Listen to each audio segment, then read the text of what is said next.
নমস্কাৰ and welcome to my YouTube channel NKB5666 সকলোকে স্বাগতম জনাইছোঁ। আজিৰ ভিডিঅ'ৰ টপিক হৈছে UDAS প্লাছ 25-26ত GP EP FP কেনেধৰণে আপডেট কৰিব। ইতিমধ্যে ষ্টুডেণ্ট মডিউলৰ আপোনালোকে ফাইনেলাইজেশ্যন কৰিলে। ইয়াৰ পিছৰ নেক্সট ষ্টেপ হৈছে GP EP FP কেনেধৰণে আপডেট কৰিব। তো এই ভিডিঅ'টোত আমি আপোনালোকক জনাম কেনেকৈ GP EP FP আপডেট কৰিব। তো মোৰ ভিডিঅ'তে আৰম্ভ কৰাৰ আগতে আপোনালোকক অনুৰোধ জনাম যাতে মোৰ ইউটিউব চেনেল NKB5668 আপোনালোকে ছাবস্ক্ৰাইব কৰক আৰু ভিডিঅ'টো চাই কেনেকুৱা পালে কমেণ্ট কৰি জনাব। যেতিয়া আমি UDAS প্লাছ gov.in ক্লিক কৰিম আমি এনেধৰণে স্ক্ৰীনত দেখিবলৈ পোৱা ধৰণে দেখিবলৈ পাম। তো লগইন ফৰ অল মডিউলত যেতিয়া আমি ক্লিক কৰিম ইয়াতে আমাৰ ষ্টেট চিলেক্ট কৰাৰ পিছত গ'ত ক্লিক কৰিম। তাৰপিছত আমি যিহেতুকে ষ্টুডেণ্ট মডিউলত কাম কৰি আছোঁ তো ষ্টুডেণ্ট মডিউলৰ লগইনত আমি ক্লিক কৰিম। তো ষ্টুডেণ্ট মডিউলৰ লগইনত ক্লিক কৰাৰ লগে লগে ইউজাৰ ID পাছৱৰ্ড আৰু কেপচা দি পেলাই আমি লগইন কৰিম। তো লগইন কৰাৰ লগে লগে আমি স্ক্ৰীনত দেখাৰ ধৰণে কাৰেণ্ট একাডেমিক ইয়াৰ 2025-26 দেখিবলৈ পাম। ইয়াতে আমি ক্লিক কৰিম। ক্লিক কৰাৰ পিছত ইতিমধ্যে যিহেতুকে আমাৰ ফাইনেলাইজেশ্যন হৈ গৈছে আৰু সেইকাৰণে আমি ইয়াতে ক্লাছ ৱাইজ ষ্টুডেণ্টসমূহ ইয়াত দেখিবলৈ ডেছবৰ্ডত পাম। তো ডেছবৰ্ডত আপোনালোকে ইয়াতে 1ত 0 দেখি আছে। যিহেতুকে 1ত নিউ এণ্ট্ৰি হ'ব গতিকে ইয়াতে 0 হৈ আছে। যেতিয়া নিউ এণ্ট্ৰি কমপ্লিট হ'ব তেতিয়া ইয়াতে ষ্টুডেণ্টৰ নাম্বাৰসমূহ আহি যাব। এতিয়ালৈকে যিহেতুকে নিউ এণ্ট্ৰি অপশ্যনটো অহা নাই গতিকে আমি সেইটো পিছত আলোচনা কৰিম। এতিয়া আমি আহিছোঁ GP EP FP কেনেধৰণে আপডেট কৰিম। তো আমি GP EP আপডেট কৰিবলৈ হ'লে প্ৰথমতে ক্লাছ এইটো 2 চিলেক্ট কৰি লৈছোঁ। ইয়াতে ৰাইট চাইডে যিটো এৰ' মাৰ্ক আছে ইয়াতে ক্লিক কৰিব। ক্লিক কৰাৰ লগে লগে ইয়াতে ষ্টুডেণ্টৰ সংখ্যাটো ইয়াত দেখিবলৈ পাব। Class 2 section A boys girls আৰু total student incomplete total student এইখিনি আপোনালোকে দেখিবলৈ পাব। ইয়াতে একশ্যন বাটনত যিটো আছে ভিউ অবলিক মেনেজ ইয়াতে ক্লিক কৰাৰ লগে লগে ইয়াতে ষ্টুডেণ্টসমূহৰ নাম আৰু তেওঁলোকৰ GP EP FP প্ৰফাইলকেইটা ইয়াতে দেখিবলৈ পাব। তো ইয়াতে আপোনালোকে যিহেতুকে GP EP FP ইয়াত গোটেইখিনি কমপ্লিট হোৱা নাই গতিকে ৰেড কালাৰ হৈ আছে আৰু যেতিয়া কমপ্লিট হৈ যাব এনেধৰণে গ্ৰীণ কালাৰ হৈ যাব। তো প্ৰথমতে আহিছোঁ আমি এই ষ্টুডেণ্টৰ ক্ষেত্ৰত। ইয়াতে ষ্টুডেণ্টৰ অল ডিটেইলছসমূহ যিহেতুকে অলৰেডি ফিল আপ হৈ আছে আপোনালোকে ইয়াত চেক কৰিব ডাটাখিনি ঠিকে আছে নাই।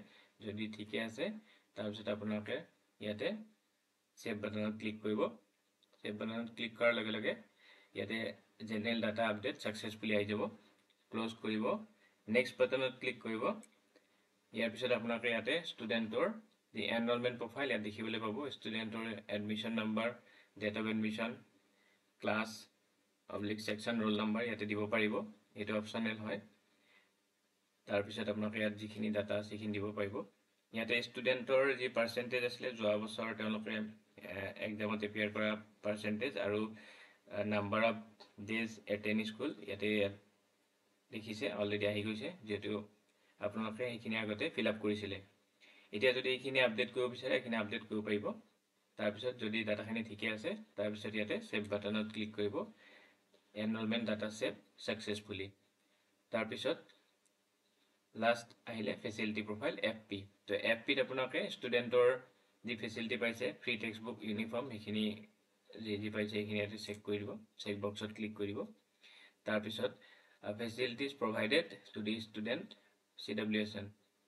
তো যদি ষ্টুডেণ্টৰ CWSN হয় তেতিয়াহ'লে এইটো এক্টিভ হৈ থাকিব। যিহেতুকে ষ্টুডেণ্টৰ CWSN নহয় এইটো ডিজেবল হৈ আছে। তাৰপিছত বাকী ডাটাসমূহ ইয়াতে ফিল আপ কৰিব।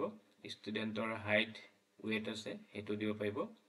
এতিয়া CWSNৰ কথা এটা মই কৈ দিওঁ। যিটো CWSN ইয়াতে ডিজেবল হৈ আছে। যদি CWSN ষ্টুডেণ্ট ডাটাখিনি চাব বিচাৰোঁ আমি জেনেৰেল প্ৰফাইলত চাব পাৰিম। ইয়াতে 4.1.17ত ৱেডাৰ CWSN আছে ইয়াতে। তো ইয়াতে যদি ষ্টুডেণ্টৰ CWSN হয় য়েছ দিব, আদাৰৱাইজ ন' দিলে হ'ল। যদি য়েছ দিয়ে তেতিয়াহ'লে সেই ষ্টুডেণ্টটো যেতিয়া আমি ফেচিলিটিৰ পেজটোলৈ যাম তেতিয়া আমি ইয়াতে এইটো এক্টিভ দেখিবলৈ পাম। তেতিয়া ইয়াত অপশ্যনকেইটা দিব লাগিব। তাৰপিছত যদি এইখিনি ডাটা আপোনালোকৰ ঠিকে আছে বা ফিল আপ হৈ গ'ল তাৰপিছত সেভ বাটনত ক্লিক কৰিব।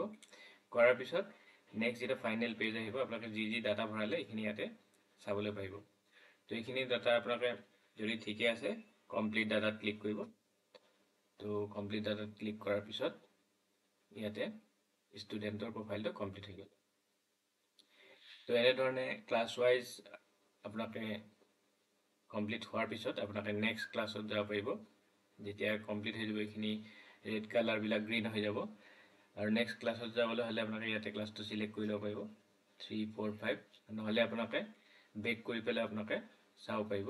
ছাপ'জ আমি যদি ক্লাছ 5ত যাব বিচাৰোঁ তেতিয়াহ'লে ক্লাছ 5ত আমি ষ্টুডেণ্টৰ ইয়াতে নাম্বাৰসমূহ দেখিবলৈ পাম, লগতে কিমান কমপ্লিট হৈছে কিমান ইনকমপ্লিট হৈছে ইয়াত নাম্বাৰটো দেখিবলৈ পাম, আৰু লগতে একশ্যনত বাটনত ক্লিক কৰাৰ লগে লগে আমি ষ্টুডেণ্টৰ লিষ্টখিনি আমি দেখিবলৈ পাম। তো এনেধৰণে আমি GPEPখিনি আপডেট কৰিব লাগিব। আৰু লগতে ইয়াৰ আমাৰ যিখিনি ষ্টুডেণ্ট ড্ৰপ বক্সত আছে সেইখিনি আমি ইম্পৰ্টো কৰিব পাৰোঁ। বিভিন্ন ষ্টুডেণ্ট যদি ড্ৰপ বক্সত আছে সেইখিনি আমি ইম্পৰ্ট বা বেলেগ স্কুলৰ ড্ৰপ বক্সৰ পৰা উঠাই আনিব পাৰিম। তাৰ কাৰণে আমি কি কৰিব লাগিব, ষ্টুডেণ্ট মুভমেণ্ট এণ্ড প্ৰগ্ৰেশ্যনত গৈ পেলাই প্ৰগ্ৰেশ্যন এক্টিভিটি তলতে আছে ইম্পৰ্ট মডিউল, ইয়াতে গৈ পেলাই আমি ইয়াতে কেইটামান অপশ্যন আছে, উইদিন ষ্টেট ইম্পৰ্ট কৰিব পাৰোঁ বা আউটছাইড ষ্টেট ইম্পৰ্ট কৰিব পাৰোঁ। তাৰ কাৰণে ইয়াতে ষ্টুডেণ্টৰ PEN number date of birth দি পেলাই আপোনালোকে গ'ত ক্লিক কৰিলে ষ্টুডেণ্টৰ ডিটেইলছখিনি ইয়াত আহি যাব। তাৰপিছত প্ৰপাৰ ক্লাছত আপোনালোকে এইটো ইম্পৰ্ট কৰিব পাৰিব।